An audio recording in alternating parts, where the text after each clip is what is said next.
In the year 2242 AD, the Earth's population had reached as many as 19 billion. Under the severe resource crisis and energy depletion, famine and plague followed. A total of 19 billion people were on the brink of extinction. Officially, the authorities claimed they would solve the problem, but secretly they were building spaceships to send a select few into space, heading towards a new Earth crisis on the other side of the galaxy. Amidst the chaotic and crowded masses, Noah and Haley, under the guidance of an officer, prepared to board the spaceship. This opportunity was extremely precious and understandably sparked public discontent. Where there is injustice, there will be resistance. Noah and Haley were quickly separated by the rioting crowd, but even though they broke through barriers and crossed blockades, they still couldn't change the fact that the spaceship was taking off. This was the last spaceship and the last glimmer of hope. Haley watched Earth recede from the porthole, realizing she had lost her lover forever, and the child in her womb had lost its father forever. The Admiral gave a speech, stating that in 6 months, this spaceship, along with 41 others, would transport 50 million people to the new Earth. For those in hibernation in the cryo chambers, this journey might just be a dream, but for our descendants, it also signifies a fierce future. But at this moment, Haley felt utterly despondent. At that moment, Noah's voice suddenly came through. He had finally boarded the ship, only because his last family member was here. The officer took Haley to report to the Admiral. Upon seeing his pregnant daughter, the Admiral's eyes were full of sternness, and Noah, without a hint of fear, came forward to greet, only to run into the line of fire. The Admiral sternly questioned, "Are you the one who got my daughter pregnant and made her drop out of the Hithian military academy?" Haley hurriedly smoothed things over, explaining that Noah was just a kind passerby who helped her board the ship, which eased the tense atmosphere. Among the 300,000 hibernation pods, there was one that belonged to Haley. The two of them reluctantly enjoyed their last moments together. 180 days would pass in the blink of an eye, and by then, they could have a sweet family of 3 on a brand new land. A harmless joke was indeed the best farewell. As Haley entered instant hibernation, Noah had to start his own work. He didn't have the privilege of hibernation. Instead, he had to work day and night as a janitor until the end. At this moment, there was 1 minute left until the quantum leap, yet a mysterious person was setting up a trap in the corner of the spaceship. No one would have thought that within the black liquid lay something that could change the fate of humanity. When Noah put on his work clothes and arrived at the staff cabin, the rest of the on-duty employees had already gathered there. The arrival of a bald man drew everyone's attention. Everyone seemed to really like this man named Clay, but to Noah, this person was not easy to deal with at all. The reactor was running at full speed, and 10 seconds later, the spaceship completed the quantum leap amidst a strong vibration, while that tube of black liquid also leaked during the tremor. In the crew cabin, everyone was still recovering from the aftershock. For them, it was just a brief nap, but for the people on Earth, these few seconds spanned a full 30 years. By now, it is very likely that all humans on Earth have become extinct, while the people on the ship, due to the time dilation caused by quantum release, have completed a journey through time and space. Dwelling on these things is pointless. It's better to look forward to some pancakes for dinner. But Noah ate this meal with a sense of trepidation. The acting commander, Stanley, immediately started arguing with Clay, and only then did Noah learn that the seemingly calm and collected Clay was once a general, but was demoted for disobeying military orders. Before he could even process his surprise, the tragic fate of a discovered stowaway tightened his nerves to the breaking point. Noah had no appetite at all and just wanted to go back to rest, but his new roommate, a mage, brought him a huge surprise, or rather, a shock.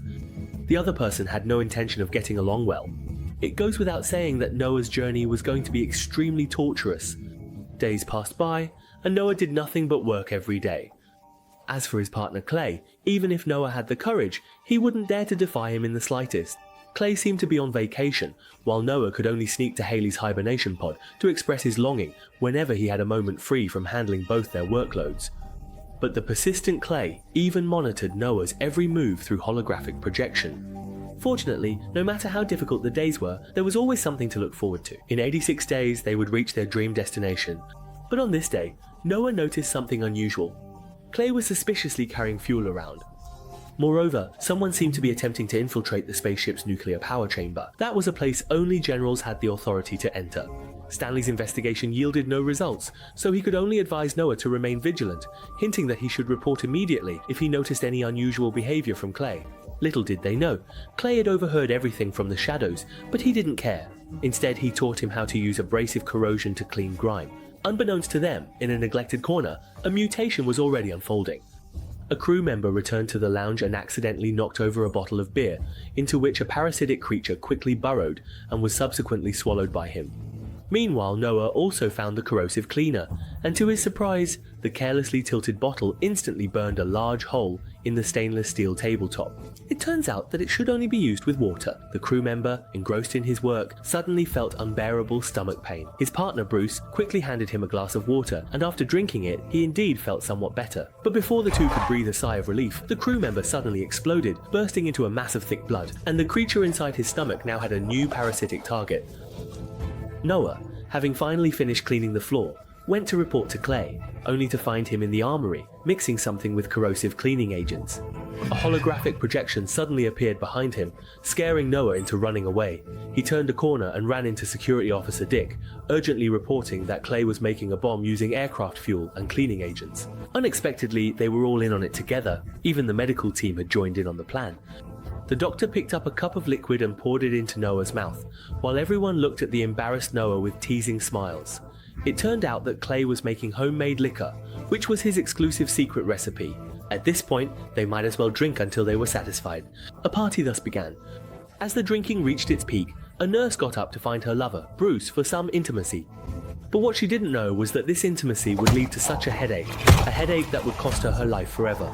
At this moment, Noah was unaware of this. He was busy hacking into the spaceship system to alter his daily records. Later, during the task allocation on New Earth, he was caught red-handed by Clay. Among the 50 million people who set foot on New Earth, each person had their own task, and this kid, who wasn't even skilled at cleaning, was indeed hiding some secret. With no other choice, Noah had to confess his identity as a stowaway. He did it all for his lover, Haley. This really amused Clay. Of course, he knew she was the daughter of a general. In a way, this kid in front of him was indeed quite a character. But their conversation was quickly interrupted by Stanley. When Clay arrived at the scene of the incident, the sight before him was simply unbelievable. Retrieving the footage would take some time, and the current top priority was to find the missing crew member, Bruce. Clay certainly didn't believe that his old friend of 10 years would do such a thing, but he still sounded the alarm and notified the entire ship to search for Bruce. The nurse's body was quickly found, and the shattered skull inevitably evoked sighs of regret. Noah, after some searching, unexpectedly found Bruce using a welding torch to break open the door outside the nuclear power cabin. When Stanley led the guards over, Bruce still hadn't stopped what he was doing. Faced with warnings from the crowd, he showed no fear and charged straight at a guard, tearing a guard's throat apart with his teeth. Several people, seeing this, opened fire one after another, finally bringing him down, but the fallen guard was beyond saving. In the meantime, 4 crew members met with accidents one after another, but the surveillance records yielded no results, so the physician had to proceed with an autopsy. He first collected tissue samples for genetic sequencing, but the test results were unknown. He could only begin the dissection, but to his surprise, beneath the decaying skin, there was only thick black pus and blood, with no organs at all. Stanley finally found the surveillance footage from the time of the incident, but it only made things more confusing, so he had to lock all the crew members in their rooms for the time being. Clay angrily pounded on the door of his room, finally summoning Stanley. The doctor reported the findings from last night's investigation, leading him to deduce that some non-carbon-based life form had taken over his body from the inside. Theoretically speaking, he no longer belonged to humans or any life form on Earth. Someone must have brought some kind of virus or parasite onto the spaceship, which led to this result. After checking everyone, he discovered an extra person. Upon hearing this, Noah took off running but was firmly restrained by Stanley. He was emotionally agitated and sternly questioned Noah about his plans. Noah just kept denying everything. Clay also vouched for him, saying that this kid was just a simple stowaway and couldn't have done something so extreme. The scene of the crew members' self-destruction was vivid in their minds, and the way the giant parasite attacked was also clearly visible. Clay suggested waking up the Admiral to make a decision, but Stanley confessed that the hibernation pod he was in had been locked, to ensure that there would be no disturbances before reaching the New Earth. Given the situation, it might be best to deal with this stowaway first, but at this moment, Dick discovered something even more chilling. The 3 bodies on the hospital beds had mysteriously disappeared. Noah looked up, and they were coming straight at everyone from the ceiling. The dense barrage of bullets couldn't harm them in the slightest. Stanley was even pierced through the chest by a punch during the struggle, a slender, pitch-black tongue extending out, mocking the incompetence of this temporary commander. The The rest also found themselves in a fierce battle. In a critical moment, the Doctor fired a gun, slightly delaying the attack for a few minutes, allowing everyone to seize the opportunity to escape and head towards the armory. All the crew members' cabins were suddenly unlocked, and no one except Stanley had the authority to do this. It was clear that he had been resurrected. Despite Clay and others repeatedly warning them to return to their rooms and lock the doors, driven by curiosity, they still went out to take a look. What awaited them was a brutal massacre led by Stanley and 3 other zombies. The 4 who had reached the armory discussed a solution. Since firearms were ineffective, why not try a traditional flamethrower? The hallway was filled with continuous howls and screams, and in an instant, all the crew members were infected and turned into zombies, rushing towards the armory. Unfortunately, Clay's flamethrower was also ineffective, but accidentally triggered the fire suppression system. Amidst the thick smoke, the 4 took the opportunity to conceal themselves and groped their way towards the safety pod. Noah was unfortunately ambushed, but fortunately, an officer intervened just in time. However, Dick was dragged into the fog during the chaos, and Clay hurried to rescue him, with everyone else firing to provide cover. Luckily, the 2 eventually returned safely, but the officer no longer wished to stay with them. He boarded the escape shuttle alone and successfully departed from the main ship. This idea was great, if only there weren't zombies on the lifeboat.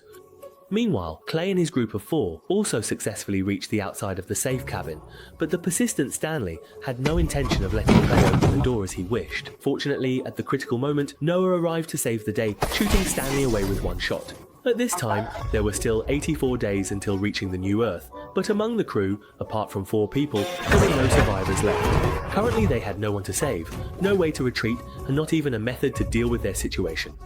In a moment of despair, Noah suddenly discovered a ventilation duct in the corner, which could lead to any place on the ship, even the hibernation pod where the Admiral was. Noah immediately set off, groping his way forward under Clay's guidance. But the zombies were not without intelligence. One of them actually discovered Noah's whereabouts through the surveillance. They quickly caught up with Noah and even grabbed his ankle through the ventilation grill.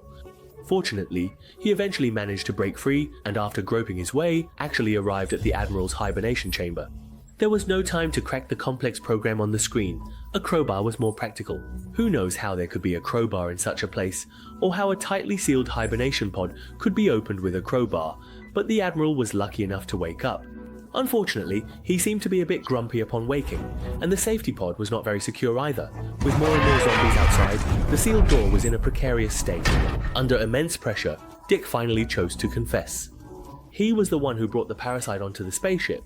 He originally thought everyone would die painlessly, but he didn't expect the process to be so agonizing. The Doctor asked for detailed information about the situation, and these words also reached the Admiral's ears. It turned out that Dick was also a member of the Resistance. They believed that humans were the real parasites and the main culprits leading Earth to its demise. At this point, they still wanted to abandon 19 billion people to fend for themselves, just to save a very few. They absolutely could not accept this outcome, which is why they came up with this plan. As for this parasite, it was discovered during previous space explorations. It is inferred that it was born before the formation of the universe and possesses its own independent consciousness, even capable of autonomous learning and evolution.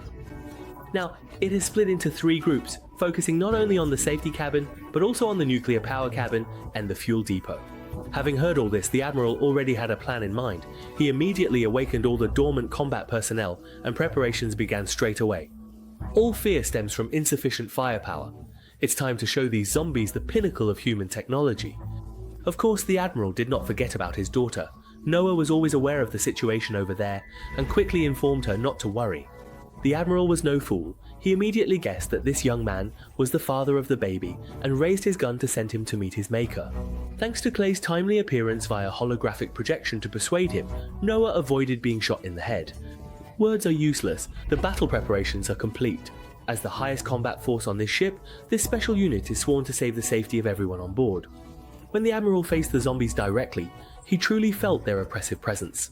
The battle was on the verge of breaking out, and the Special Forces laser weapons were indeed powerful, instantly slicing the zombies into pieces.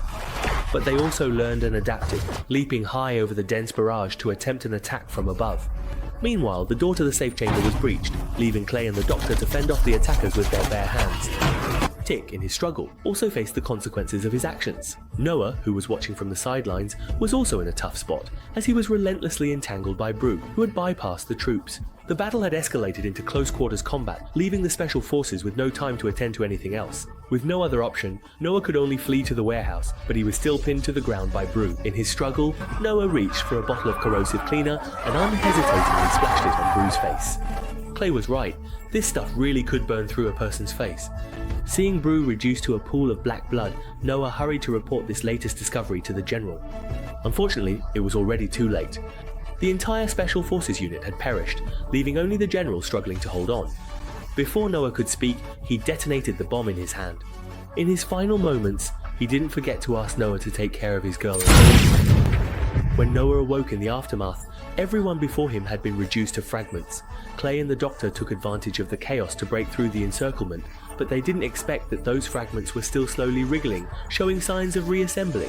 Noah hurriedly informed them of his new discovery, and the three of them immediately headed to the armory to find Clay's private stash. Little did they know, the fragments of death had already reassembled into a gigantic monster, even incorporating the general's organs. As he reached out to activate the screen, the door to the nuclear power chamber opened in response, and numerous zombies rushed in, accelerating the reaction process of the power core. Amidst a series of tremors, the spaceship drew closer and closer to the star Earth, with the journey shortening by a day every few seconds. It was all a conspiracy by the parasites.